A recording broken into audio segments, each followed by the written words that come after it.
계속되는 말씀, 요한복음 20장 1절에서부터 10절까지 말씀을 보도록 하겠습니다. 20장 1절에서 10절까지 저 한 절, 여러분 한 절 돌아가면서 읽도록 하겠습니다. 좀 에어컨을 조금만 조정해 주시고요, 소리를 좀 올려주시기 바랍니다. 키워주세요. 20장 1절부터 10절까지입니다. 안식 후 첫날 일찍이 아직 어두울 때에 막달라 마리아가 무덤에 와서 돌이 무덤에 옮겨진 것을 보고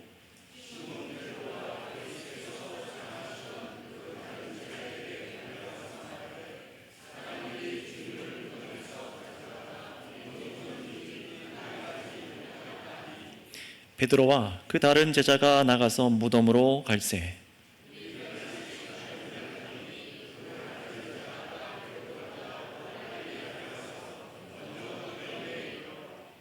구부려 세마포 놓인 것을 보았으나 들어가지는 아니하였더니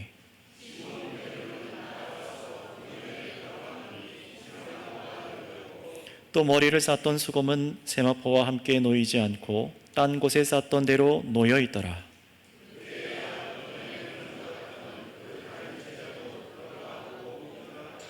그들은 성경에 그가 죽은 자 가운데서 다시 살아나야 하리라 하신 말씀을 아직 알지 못하더라. 아멘. 오늘은 이 말씀을 가지고 안식 후 첫날이라는 제목으로 설교하겠습니다. 여러분은 왜 이 주일날 세상이 아니라 지금 이 자리에 있습니까? 왜 이 자리에 여러분들 세상이 아니라 이 주일날 이곳에 모여 계십니까? 세상 사람들 중에 여러분을 가까이 하고 있는 사람들 중에는 여러분이 이 주일날 여기 모여 있는 모습을 보면서 당혹스러워 할 것입니다. 왜냐하면 여러분은 여전히 근심하고 걱정할 일들이 있거든요. 여러분에게 여전히 해결되지 않은 일들이 있는 것을 그들이 알거든요. 여러분은 돈을 더 벌어야 되고 사람과의 관계를 해결해야 하고 건강을 챙겨야 하고 자녀 등록금을 마련해야 하고 또 학생들은 학교 전공시험을 더 준비해야 하고 기타 여러 가지 세상에 걱정할 일들이 있는데도 여러분들이 이 자리에 있는 것을 보면서 그 사람들은 여러분들이 시간을 허비하고 있는 것처럼 보일 겁니다. 그렇다면 여러분은 왜 이 주일날 모입니까? 정말로 아무런 근심이 없기 때문인가요? 아니면 세상에 처리할 일들을 아주 다 마무리하고 없기 때문입니까? 그 대답을 여러분 오늘 여기 모인 분들께서는 오늘 이 말씀을 듣고 분명하게 그 답을 내리셨으면 좋겠습니다. 그래서 내가 왜 다른 곳에 있지 않고 매 주일마다 모여서 이 자리에 있는지를 여러분 스스로도 또 다른 사람에게도 말할 수 있는 그 기쁨과 은혜를 발견하시고 참으로 하나님을 예배할 수 있는 모두가 되시기를 바랍니다. 자, 방금 질문처럼 아마 지금 이 자리에 앉아있는 그 누구 못지않게 엄청난 근심에 쌓여있는 사람들이 오늘 말씀에 나옵니다. 그들은 예수님이 참으로 하나님의 아들이라 믿었고 정말로 자신의 함께했던 생명이라 믿었던 그 구원자를 잃어버렸다는 슬픔에 찬 사람들입니다.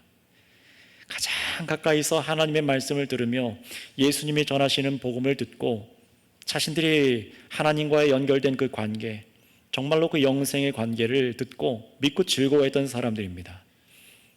자신들이 그래서 모든 것을 버리고 따랐고 나의 인생의 전부라, 예수님이 전부라 여겼던 사람들, 그래서 예수님의 십자가의 그 죽음 때문에, 예수님께서 무덤에 묻히신 그 일 때문에 예수님과의 동행하며 전에 듣고 누렸던 모든 말씀의 소망들이 마치 죽어서 끝나는 것처럼, 아무런 소망이 없는 것처럼 전부 잃어버려서 자신들의 믿음의 선택에 의심이 찾아올 수밖에 없는 사람들이 오늘 예수님의 무덤 앞에 안식 후 첫날 무덤에 나옵니다. 그렇게 근심에 쌓인 그들 중 먼저 막달라 마리아가 예수님께서 죽고 무덤에 묻히신 금요일, 그리고 안식일인 토요일, 그리고 3일째 되는 일요일, 안식일 이후 안식 후 첫날인 일요일 이른 새벽에 어두울 때에 예수님의 무덤을 찾아옵니다. 요한복음은 예수님의 이 금요일 준비일에부터 무덤에 예수님께서 안치되시고 그리고 그 중간 토요일 날 안식일에 어떤 일이 일어난지 어떤 설명도 없이 곧 지나서 안식 후 첫날의 한 사건을 우리에게 보여주고 있어요. 한번 생각해 보세요. 더 이상 나오지 않지만 지난주에 보았던 이 예수님을 묻었던 무덤의 주인 요셉도, 또 함께 예수님을 장례하기 위해 향품을 부었던 니고데모도 그랬겠지만, 안식일 동안, 그 토요일 안식일 동안 막달라 마리아와 또 예수님의 제자들은 유대법에 따라서 아무것도 일할 수가 없었습니다. 예수님의 무덤을 다시 열어볼 수도 없고 그 어떤 것도 알 수 없고 그저 기다리고 안식을 기다려만 했습니다. 그 3일의 기간이 얼마나 길었을지 한번 생각해 보세요. 긴 밤이었을 겁니다. 사랑하는 가족이 죽고 안치실에 자기의 부모와 가족이 누워있는 그날을 여러분 생각해 보세요. 얼마나 그 시간이 이상하게 느껴지는지 여러분 아실 겁니다. 이들도 근심에 쌓인 밤이었어요.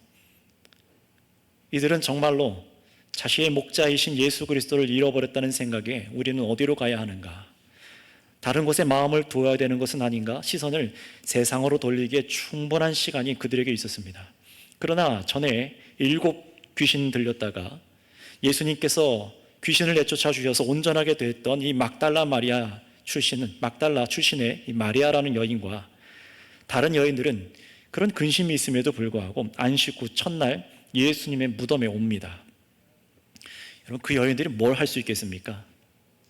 그저 예수님의 몸에 향품을 더 가져다 드리려고 했던 것뿐이고 거기서 자신들의 근심이 해결될 것이라는 기대가 전혀 없이 그냥 예수님의 무덤에 안식 후 첫날 나왔던 겁니다.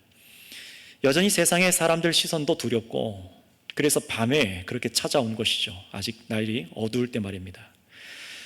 그런데 그녀들이 예수님의 무덤에 도착하고 깜짝 놀랄 만한 일이 일어났지 않습니까? 무덤의 입구를 막고 있던 돌이 옮겨져 있는 겁니다.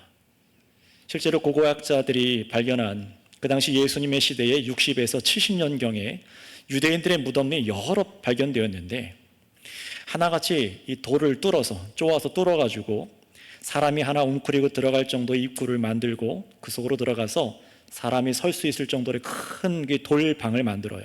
그리고 시체들을 올려둘 선반을 만들고 여럿을 둘 수 있는 선반을 만들고 그 무덤 입구를 도굴꾼들이 가져가지 못하도록 사람의 여러분들 허벅지 정도의 높이에 되는 돌로 막아 놓았다고 해요. 그런데 그 돌이 옮겨진 것을 보고 이 막달라와 마리아와 함께 간 여인들이 이 장면을 목격한 겁니다. 그녀들의 정신이 아찔해지고 상황을 다 제대로 파악할 새도 없이 이 돌문이 열린 것을 보면서 뭘 생각했겠습니까? 도굴꾼들이나 예수님을 미워하던 사람들이 시체를 가져갔나 보구나 하고 생각했습니다. 그러니 예수님의 시신이 없어졌다라고 생각을 해서 곧장 베드로와 예수님께서 사랑하시던 제자, 그가 누굽니까? 우리가 생각하기에 그는 거의 확실하게 이 말씀을 기록한 이 요한이라고 보고 있죠. 요한에게로 그렇게 뛰어갑니다. 2절 보시기 바랍니다.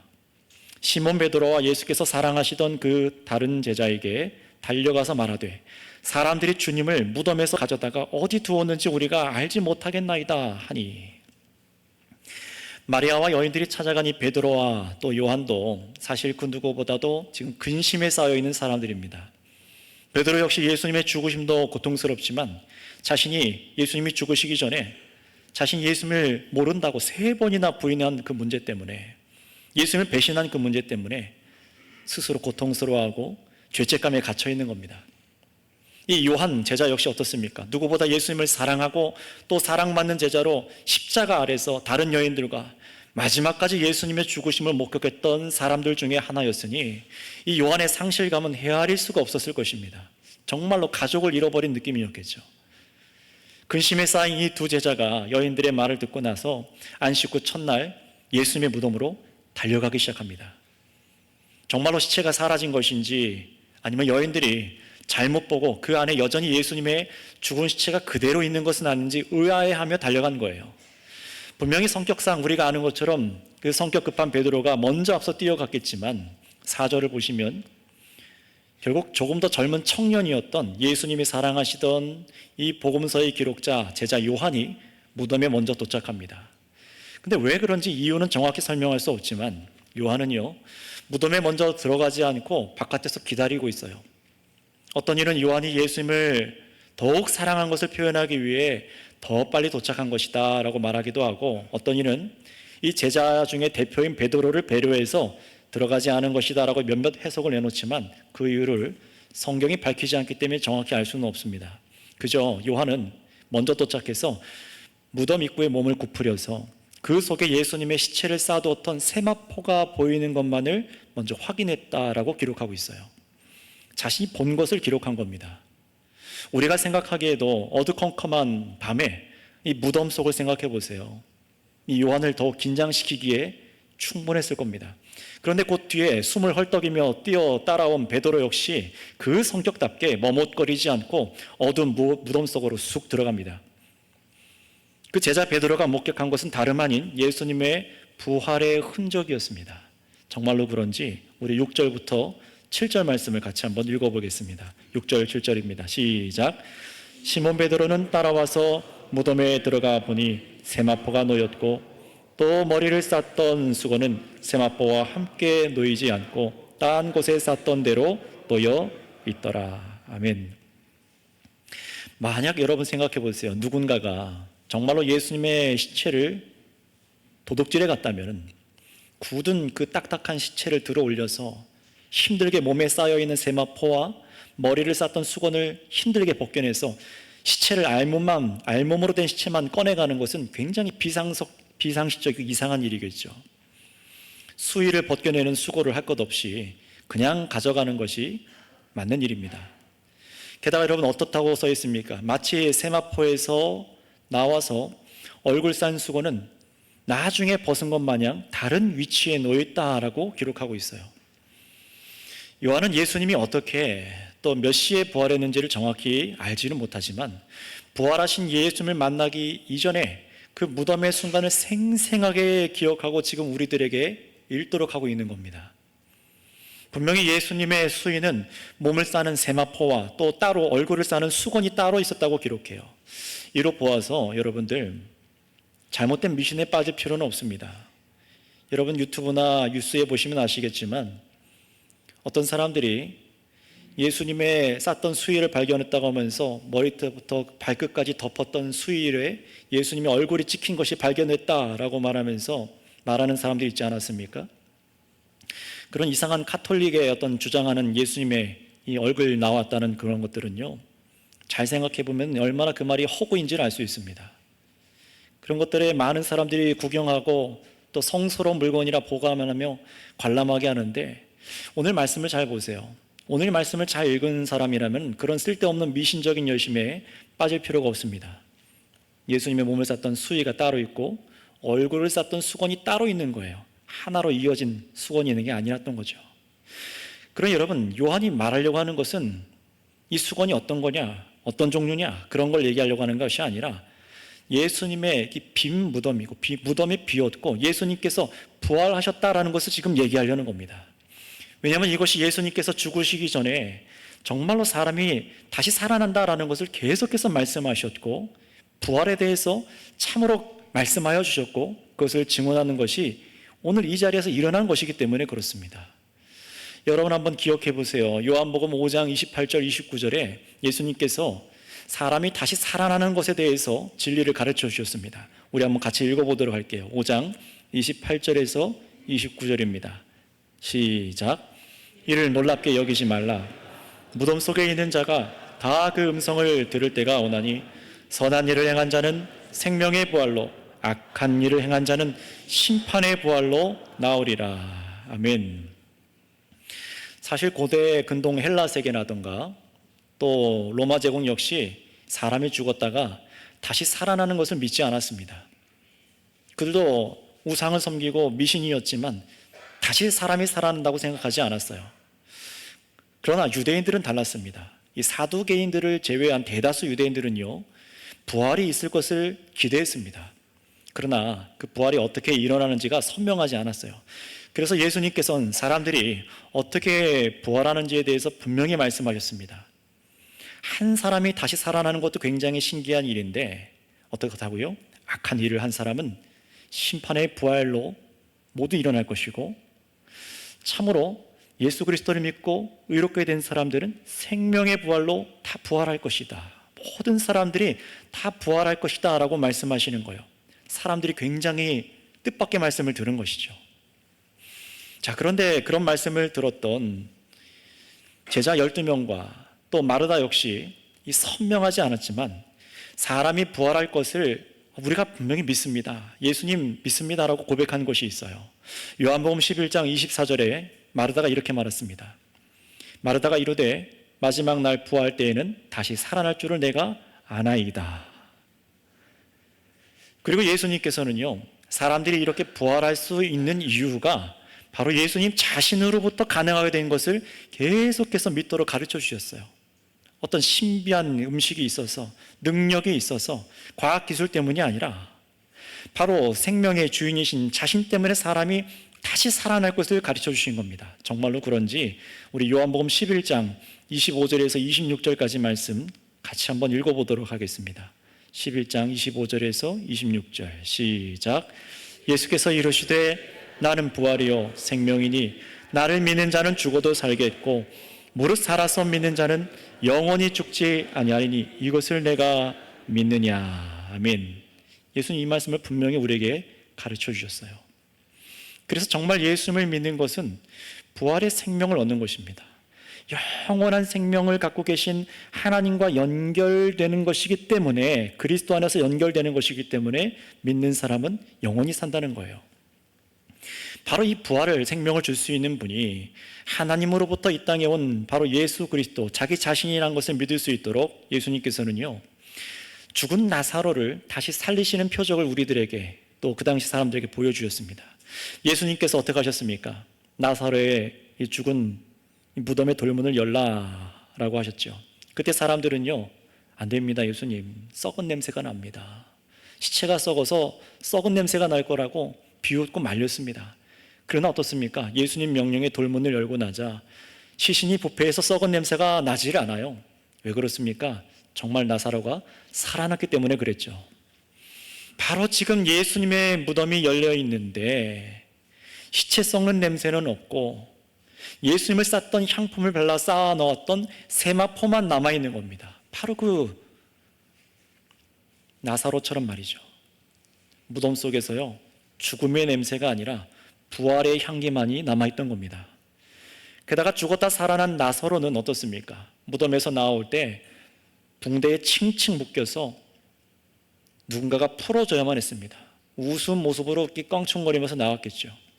하지만 예수님께서는 그런 도움이 필요 없으셨어요. 스스로 나오신 겁니다. 마치 어떻다고 합니까? 쌓아두었던 세마포 안에 몸이 쑥 빠져나와서 쌓아두었던 천이 쭉 가라앉은 것처럼 시체가 누웠던 그 자리에 세마포만 남아있는 거예요. 또 머리를 쌌던 그대로 그 천이 다른 곳에 그대로 남아있는 거예요. 정말로 예수님께서 나사로의 표적을 통해서 사람들에게 믿도록 하신 것처럼 예수님이 다시 살아나신 것입니다. 그러나 아주 다른 것이 있죠.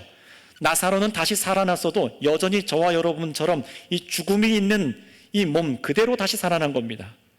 우리가 살아가고 있는 죽음이 있는 이 세계에 풀어놓아서 다시 살다가 죽는 몸이 나사로의 몸이었어요. 하지만 예수님의 몸은 죽음의 상징인 세마포나 얼굴에 쌓아두었던 수건이 묶어둘 수 없는 아주 새로운 몸이 된 것입니다. 예수님께서 자신의 죽음과 그리고 안식으로 새롭게 창조하신 세상 속에 아주 영원한 새로운 몸으로 부활하신 거예요. 이 세상에 속하지 않은 몸으로 다시 살아나신 겁니다. 그 증거가 어떻습니까? 나중에 19절에 가면은 제자들이 문을 잠가 놓고 숨어 있는데 바로 그 제자들 한가운데 예수님께서, 부활하신 예수님께서 나타나십니다. 아주 새로운 차원에 속해 있는 몸이라는 것이죠. 부활하고 만질 수 있으나 아주 새로운 차원의 몸이라는 겁니다. 그래서 안식 후 첫날 죄로 타락한 이전의 창조 세계에서 왕처럼 날뛰던 죽음이 이제는 힘을, 예수님의 그 부활의 몸에 힘쓰지 못하는 겁니다.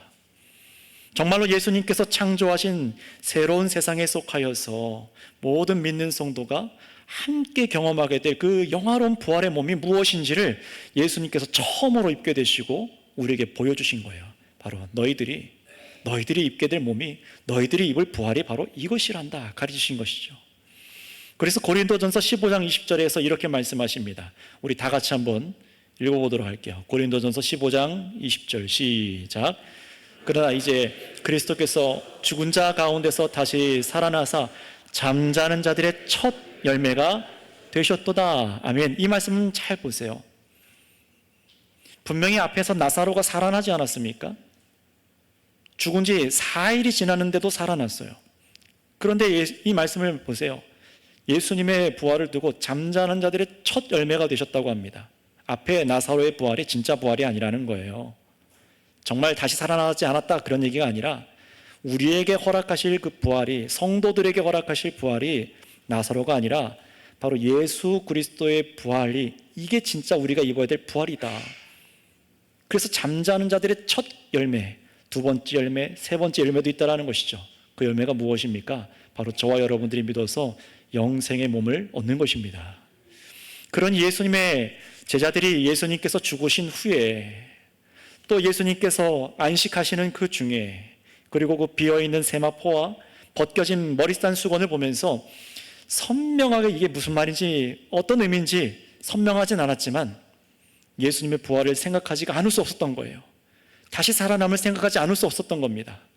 그래서 이 요한복음을 기록한 요한 사도는 자신이 젊은 시절에, 그 청년 시절에 그 무덤에 들어가서 비어있는 세마포와 수건이 있는 것을 보고 믿게 되었다는 것을 이렇게 기록해 두었어요. 우리 8절 말씀을 한번 읽어보도록 하겠습니다. 본문 8절입니다. 시작. 그때야 무덤에 먼저 갔던 그 다른 제자도 들어가 보고 어떻게 했다고요? 믿었더라, 믿더라 라고 말합니다. 저는 처음에 이 본문 말씀을 아무 생각 없이 읽을 때는요, 이 요한이 8절에 말한 믿더라라는 말을 오해했었습니다. 어떻게 오해했냐면은, 앞서 무덤에 들어갔다가 예수님의 시체를 누군가 가져가서 어디 두었는지 모르겠습니다 라고 말하는 여인들의 말을 믿었다는 말로 그렇게 생각했었어요.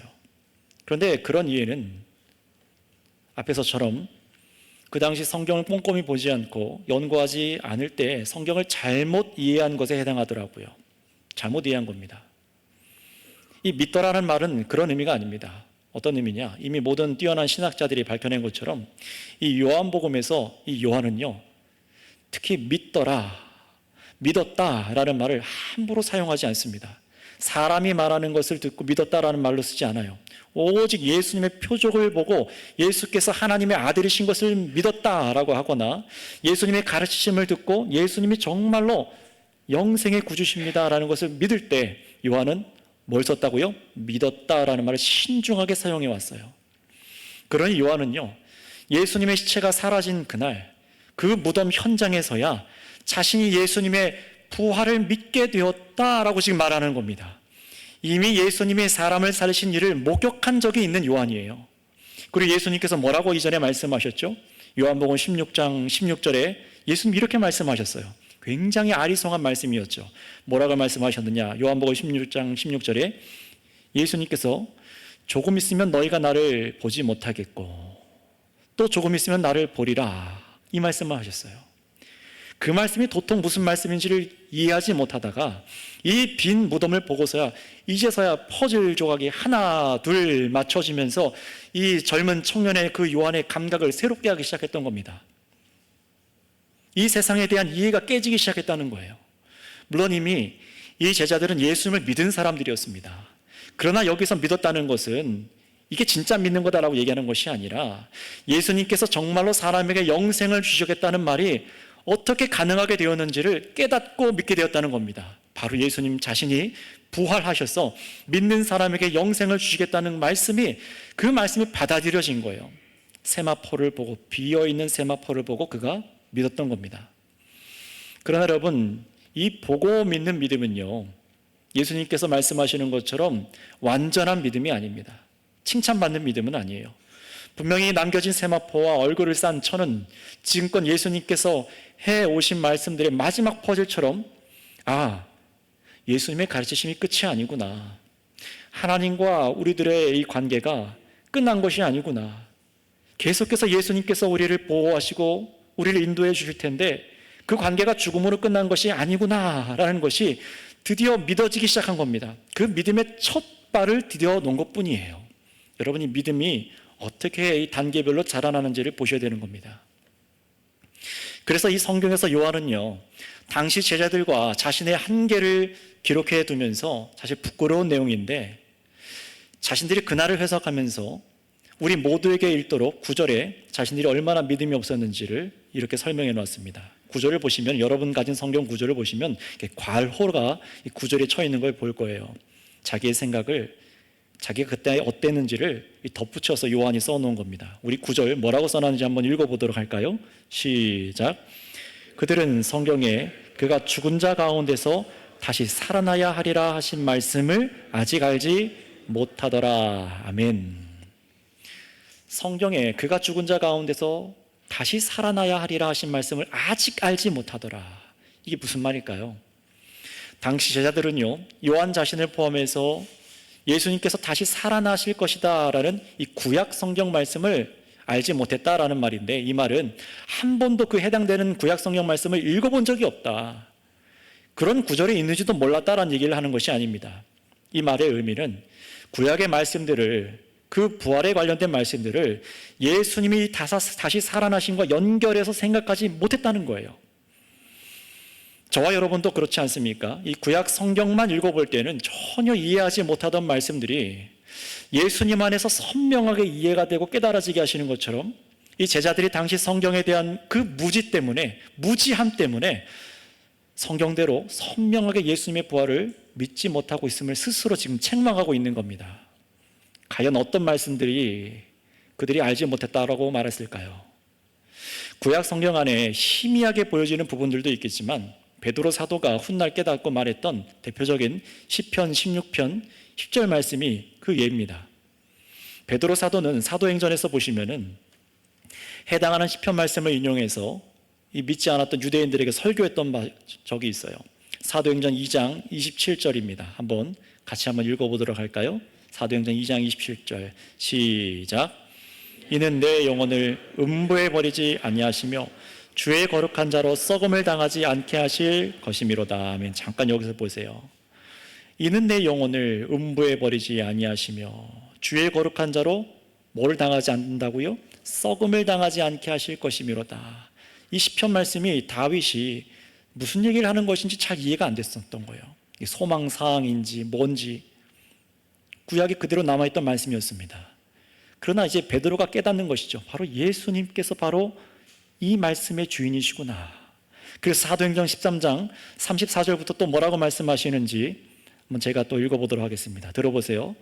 또 하나님께서 죽은 자 가운데서 그를 일으키사 다시 썩음을 당하지 않게 하실 것을 가르쳐 이르되 내가 다윗의 거룩하고 미쁜 은사를 너희에게 주리라 하셨으며 또 다른 시편에 일렀으되 주의 거룩한 자로 썩음을 당하지 않게 하시리라 하셨느니라. 아멘. 다윗 왕이 성령에 충만하여서 우리 주 예수 그리스도를 두고 하신 예언의 말씀입니다. 생각해 보세요. 타락한 첫사람 아담 이후에 이렇게 몸이 썩음을 당하지 않을 사람은 아무도 없습니다. 저와 여러분들도 모두 죽고 우리 몸은 썩을 겁니다. 그러니 다윗이 말한 주의 거룩한 자가 썩음을 당하지 않게 하실 것이다 라는 말은 누구를 두고 하는 말입니까? 바로 부활하신 예수 그리스도를 두고 하는 말입니다. 나사로도 아니에요. 바로 새로운 몸을 입게 된, 영원히 죽음이 다스리지 않게 되는 예수 그리스도의 부활을 말하는 것입니다. 이것을 성경이 확인시켜주고 있는 거예요. 그러니 요한은 자신이 세마포를 보고서야 그 당시 예수님이 정말 부활하신 것을 믿었으나 시간이 흘러서 이제는 자신이 그날 본 것 때문에 예수님 믿는 게 아니라 베드로와 다른 사도들처럼 성경 말씀을 통해 예수님의 부활을 선명하게 믿게 되었고, 이 부활의 의미가 무엇인지를 말씀대로 믿게 되었다는 겁니다. 정말로 예수님께서 우리에게 죄의 사함을 허락하신 것이 진짜구나. 정말로 하나님께서 살아계시고 우리와 함께 동행하시고 영원한 생명을 주시는 것이 이 부활로 확신한 것이구나 하고 말씀을 기억하면서 믿었다는 것이죠. 그래서 예수님께서는 뒤에 가서 제자들에게 뭐라고 말씀하십니까? 보지 않고 믿는 자가 복되다 라고 말씀하시는 그 이유가 이겁니다. 성도 여러분, 우리가 도달해야 될 믿음은요, 기적을 보고 믿는 믿음이 아니에요. 예수님께서 성경대로 죽고 부활하셨음을 정말로 확신에 이르기 원하시는데, 그 믿음은 바로 예수 그리스도의 복음을 듣고 믿는 믿음입니다. 그런 믿음을 주시려고 나중에 뒤에 가서 이 복음 믿는 제자들을 책망하십니다. 결국 예수님의 두 제자, 먼저 베드로와 요한은요, 근심에 쌓여 있다가 이제는 전혀 새로운 일, 다시는 맞이하고 싶지 않았던 죽음이 있는 무덤에 갔다가 뜻밖의 일을 만난 거예요. 뜻밖의 일을 만난 겁니다. 우리가 이 주일 어떤 분들은 전혀 기대함 없이 이 자리에 왔다가 뜻밖의 소식을 듣는 것처럼 이들도 그랬던 거예요. 선명하지는 않았지만 부활의 흔적들을 갖고 이들이 어떻게 됐습니까? 믿음으로 집으로 돌아가기 시작합니다. 전에 갖고 있었던 근심들이 점점 녹아지면서 다른 생각과 마음으로 집으로 돌아가기 시작했다고 해요. 그러나 이 요한이 덧붙여 놓은 것처럼 그 당시 요한은 말씀을 바로 알지를 못했기 때문에 어떻게 합니까? 돌아가서 문을 잠가놓고 여전히 유대인들을 두려워했던 것을 보아요. 반쪽짜리 부활의 믿음이었던 거예요. 그러니 여러분들의 믿음은 어떤지를 생각해 보세요. 반쪽짜리 부활의 믿음입니다. 어떤 이는 그 믿음의 확신에 있지만 자라가는 단계가 있는 것이죠. 자, 그럼에도 요한의 이 믿었다라는 고백처럼 근심을 안고 안식 후 첫날 예수님께로 나아갔다가 미성숙했지만 뜻밖의 믿음이 이 마음 안에 생겨난 겁니다. 여러분, 놀라운 일 아닙니까? 미성숙했지만 뜻밖의 믿음이 생겨난 거예요. 여러분이 믿음을 갖겠다고 해서 생겨나는 것이 아닙니다. 안식 후 첫날 이 주일 예수님께로 나와왔다가 여러분이 생각하지 않았으나 믿음이 생겨나기 시작하는 거예요. 은혜로 주어지는 겁니다. 끊어져 버렸다고 생각한 예수님과의 관계가 멈춘 것이 아니라는 믿음입니다. 정말로 예수님께서 나를 부르고 계시구나, 함께 하시고 계시구나, 영원히 함께 하시구나, 이것이 매 주일마다 새롭게 보이는 것이죠.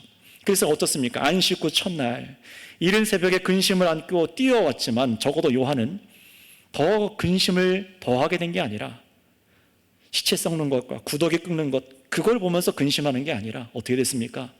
부활하신 예수님의 증거를 보면서 끝나버린 줄 알았던 예수 그리스도를 향한 그 믿음이 다시 불타기 시작하는 거예요. 그 마음속에 다시 그 믿음이 빛나기 시작한 겁니다. 그러니 근심하던 요한이 달라진 것은 어느 때입니까? 근심할 거리들이 여전히 있으나 안식 후 첫날 예수님이 다시 살아나심을 믿고 나서부터 근심이 사라지기 시작하는 것이죠. 어떤 이들은 성경을 읽고도 또 읽고 들어도 나는 보지 않아서 못 믿겠습니다 라고 하는 사람들이 있습니다. 증언만으로는 예수님이 부활한 것을 믿을 수 없다고 얘기하는 분들이 있지요. 만약 그런 사람들 말대로 정말로 제자들이 거짓말로 예수님이 부활했다라는 것을 말하려고 했다면 생각해 보세요.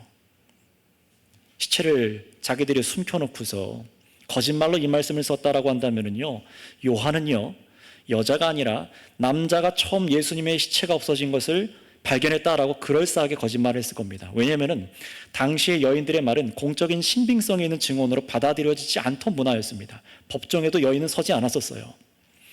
그러니 정말 거짓말을 했다면 남자들이 처음 봤다고 기록해서 사람들한테 그렇게 얘기했어야 되나 어떻습니까?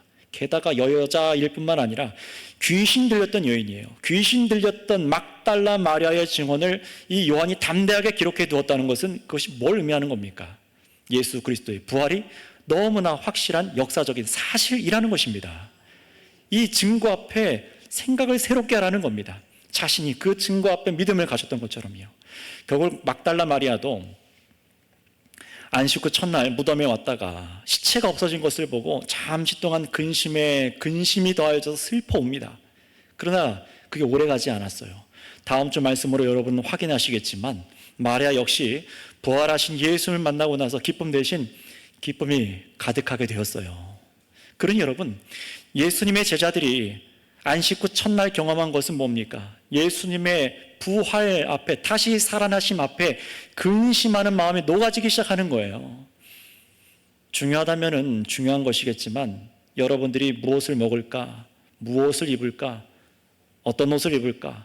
또 사람 관계나 일거리나 세상살이에 대한 근심과는 비교도 되지 않을 정도로 우리 사람의 본질적인 문제인 죽음과 생명의 문제가 이 안식 후 첫날 선명하게 드러나고 해소가 된 겁니다. 죽음의 문제가 해결이 된 거예요. 물론 제자들과 여인들도 이 안식 후 첫날은 그 의미를 다 깨닫지는 못했지만 이어지는 그 다음 주 안식일 이후에 주일이죠. 일요일마다, 안식 후 첫날 일요일마다 예수님께서 창조하신 세상에서, 새롭게 창조하신 세상에서 정말로 자신들이 살고 있구나, 내가 하나님 나라 속에 살아가고 있구나, 예수님이 주신 생명 속에 살아가고 있구나를 그 매 주일마다 경험하게 된 거예요. 그 당시 여전히 세상 사람들에게 그들은 이해받지 못했습니다. 사람의 생명과 죽음의 비밀을 도무지 알지 못하는 사람들에게 제자들은 멸시받았습니다. 그러나 그때마다 두려워할 수 있는 그들의 마음과 예수님을 따라가는데 잠시 근심하게 되는 마음들이 어떻게 됐습니까? 안식 후 첫날마다 부활하신 예수님을 기억하며 마음이 새롭게 되는 것을 안식 후 첫날마다 경험하기 시작했다는 거예요. 바로 그 안식 후 첫날이 바로 일요일, 바로 우리가 주일이라고 부르는 오늘입니다. 예수님께서 죽음이라는 그 어두운 밤에 부활하셔서 어둠이 더 이상 예수님을 가다둘 수 없음을 보여주신 그 주일 밤 새벽에 시작할 때에 제자들은 마음속에 전에 없던 평안과 감사를 맛봤던 겁니다. 매 안식 후 첫날마다요. 그래서 믿는 신자들이 안식 후 첫날 그 주일날 한데 모여서 예수님의 빈 무덤의 의미가 무엇인지를 상고하고, 먼저 본 자들의 증언을 듣고, 부활하신 예수님께서 우리에게 이루신 영원한 생명의 일들이 과연 무엇인지를 계속해서 믿음에 거하고 거하면서 세상의 근심들이 예수님 앞에서 무너져가는 것을 경험했던 거예요. 자신들 영혼에 생명수가, 예수 그리스도의 말씀이 계속해서 부어지는 경험을 주일마다 했던 겁니다. 그들은 주일에 모여서 한 것이 뭡니까? 왜 그들이 주일마다 모였다고요? 사람들 때문이 아닙니다. 누구에게 눈도장 찍기 위해서 나온 게 아닙니다. 어떤 사람들이 재밌는 일을 하기 때문에 나온 것이 아닙니다. 아, 저 사람들이 참 좋더래, 나도 그런 모임 가운데 좀 즐기기 원해, 그래서 주일날 모인 게 아닙니다. 오직 이들이 주일마다, 매 안식 후 첫날 주일마다 모인 이유는 부활하신 예수님 때문에 모인 것입니다. 자, 그렇다면 여러분, 질문 드리겠습니다. 여러분들 지금 왜 이 자리에 앉아 계십니까? 여러분들은 왜 이 주일날 모여 계십니까? 사람들은요, 1년 12달 365일 중에 특별한 날을 기념하고 기억하는 걸 좋아하지요. 생각해 보세요. 전 세계 사람들이 1년 중에 가장 중요한 날로 여기는 그 날이 언제일까요? 아마도 많은 인구가 그렇게 여기겠지만 아마 성탄절이라고 생각할 겁니다. 예수님이 언제 태어나셨는지도 모르는데도 낭만이 있는 날로, 그 의미가 뭔지도 모르고 그냥 즐거운 날로 성탄절을 그렇게 쉬죠. 게다가 역사 속에 중요한 사건만 일어나도 우리는 어떡합니까? 빨간 날로 지정해서 쉬고, 특별히 우리 대한민국 국민들은 그 빨간 날 못 쉬었다고 대체 공휴일까지 만들어서 쉬는 민족인데, 그렇다면 생각해 보세요. 하나님의 아들이 우리 죄를 위해 죽고 다시 살아나셔서 새로운 이런 생명의 역사가 시작된 날인 안식 후 첫날은 온 우주의 공휴일이어야 되지 않겠습니까? 여러분, 이 주일은 단지 쉬는 날이 아닙니다. 단지 우리의 몸을 쉬게 하는 날이 아니에요. 예수님의 안식이 우리에게 주어지는 날이 주일입니다. 예수님께서 쭉 이루어진 생명의 모든 그 작업들, 이루신 공로가 예수 그리스도의 그 이루심으로 우리에게 주어진 날이 바로 이 주일입니다. 우리에게는 예수님의 부활의 생명이 수여되어서 한 주의 첫날을 지금 우리가 시작하고 있는 거예요. 사실 이 은혜를 매일매일 여러분이 성령으로 경험하며 안식을 경험할 수가 있는 겁니다. 이것이 바로 예수님이 다 새롭게 하시고 우리들에게 주신 안식 후 첫날, 곧 주일입니다. 여러분들의 연약한 모습, 우리의 죄가 다시는 기억되지 않기 시작한 날이에요. 누구에게요? 하나님께 여러분의 죄와 여러분의 그간 해온 행동들이 기억되지 않기 시작한 날입니다. 그러니 우리는요, 서로의 연약함의 문제들을 헐뜯고 다른 사람들의 죄를 지적하고 비교하기 위해서 이 자리에 앉아있지 않습니다. 도리어 지금 우리들의 모습 그대로, 연약한 모습 그대로 우리에게 맺어주신 영적 가족이 바로 이 자리에 있는 사람들이 영생하며 영원히 함께할 사랑하는 가족이 될 것이 이 부활로 확실해진 날이 주일이라는 것입니다. 세상 근심과 생각들이 녹아지는 날이고 예수님이 이루신 것에 다시 눈뜨며 보면서 세상을 다시 해석하기 시작한 날이 주일이에요. 예수님이 여러분에게 이루신 일들을 더욱 믿어서 생명의 활력을 얻기 위해 우리가 이 주일날 모이는 것입니다. 이 목적으로 여러분 나오셔야 돼요. 참으로 예수 그리스도께서 부활하셔서 우리에게 계속해서 허락하신 이 영의 양식이라고 말하는 이 은혜를 깨닫기 위해, 받기 위해, 그 은혜로 정말로 믿음으로 살기 위해 우리가 이 자리에 나오는 겁니다. 우리는 물론 습관적으로 이 안식 후 첫날인 주일에 모이고 있지만 이제 이 말씀으로 선명히 여러분이 이 자리에 있는 이유를 한번 여러분 스스로 정리해 보시기 바랍니다. 아마 이 자리에서 끝나지 않을 거예요. 그래서 어떤 분들은 적어 놓기도 하시고 어떤 분은 유튜브로 다시 듣기도 하시고 이 본문을 다시 읽고 또 구역과 교제하면서 상기하셔야 될 겁니다. 여러분 우리는 근심이 없어졌기 때문에 이 자리에 있는 것이 아니죠. 근심이 없어져서 이 자리에 있는 것이 아니라 모든 근심의 끝자락에 있는 죽음에 대한 두려움이 얼마나 완전하게 해결되었는지 우리는 예수님의 말씀으로 확인하고 살아가기 위해 이 주일에 모여 있는 것입니다. 여러분, 우리가 근심하는 그 문제들이 우리를 집어삼킬 수 없다는 것을 확인하기 위해 이 주일날 모이는 것입니다. 주님께서 여전히 안식 후 첫날 이 주일 아침마다 자신을 찾는 사람들에게 주시려는 것이 바로 이러한 믿음입니다. 여러분, 오늘 우리가 앞에서 찬송 부르고 나서 자리에서 다 일어나셔서 히브리서 말씀으로 우리가 교동문을 읽지 않았습니까? 그 교동문 끝에 뭐라고 말씀했습니까? 하나님께서는요, 자기에게로 나오는 자들, 자기를 믿음으로 찾는 자들에게 상 주시는 분이라는 거예요. 바로 오늘이 그렇지 않습니까? 근심을 끌어안은 채로 그대로 나옵니다. 때로는 아무런 기대도 없이 나오기도 합니다. 때로는 다른 사람들 때문에 그냥 끌려오기도 합니다. 그러나 어떤 일이 일어납니까? 자신을 찾는 그 자리에 나온 자들에게 하나님께서는요, 정말로 우리를 사랑하신다는 그 증거, 영생을 주시는 그 증거를 그 무덤 속에 남겨두셨으니 바로 비어있는 무덤과 빈 세마포와 머리색에만 남아있는 곳입니다. 그걸 우리에게 지금 마주보게 하시는 거예요. 이 말씀을 통해서 그 현장을 생생히 보게 하시는 겁니다. 그러니 여러분, 우리의 믿음은 오늘 이 자리에 나와서 내가 기도했더니 병이 나았습니다, 어떤 기적이 일어났습니다, 그것 때문에 우리가 이 자리에 있는 것이 아니라 제자들이 훗날 알고 바르게 믿게 되었던 것 같이 이미 주신 성경 말씀을 여러분이 듣고 참으로 예수님께서 다시 살아나신 것을 믿고 내가 다시 살아갈 은혜가 여기 있으며 정말로 새롭고 살아갈 은혜가 우리 부활하신 예수님께 있습니다 라는 고백으로 이 주일날 모이는 것입니다. 따라서 사랑하는 성도 여러분, 우리의 죄와 저주를 다 당하셔서 죽으신 예수님이 정말로 살아나셨기 때문에 이 안식 후 첫날, 이 주일마다 여러분이 얼마나 죄와 죽음에서 아주 자유해졌는지를 묵상해 보시기 바랍니다. 집으로 돌아가셔서 남편과 아내와 나누세요. 자녀와 나눠보세요. 그럴 가족이 없습니까? 구역원들과 나누세요. 혼자 기도하면서 정말 이 은혜가 무엇인지를 깨닫도록 기도해 보세요. 바로 요한도 제자들도 계속해서 그런 과정을 겪었던 겁니다. 그리고 또 해야 될 것이 있습니다. 여러분, 영원한 부활의 생명을 주시는 주인 예수님께서 정말로 영원히 살아계시다는 이 사실 말씀 그대로 묵상하시면서 여러분들이 갖고 있는 그 근심의 문제들이 얼마나 이 부활 생명이 예수 그리스도 앞에 그 근심의 문제들이 초라한 문제였는지를 깨달으시기 바랍니다.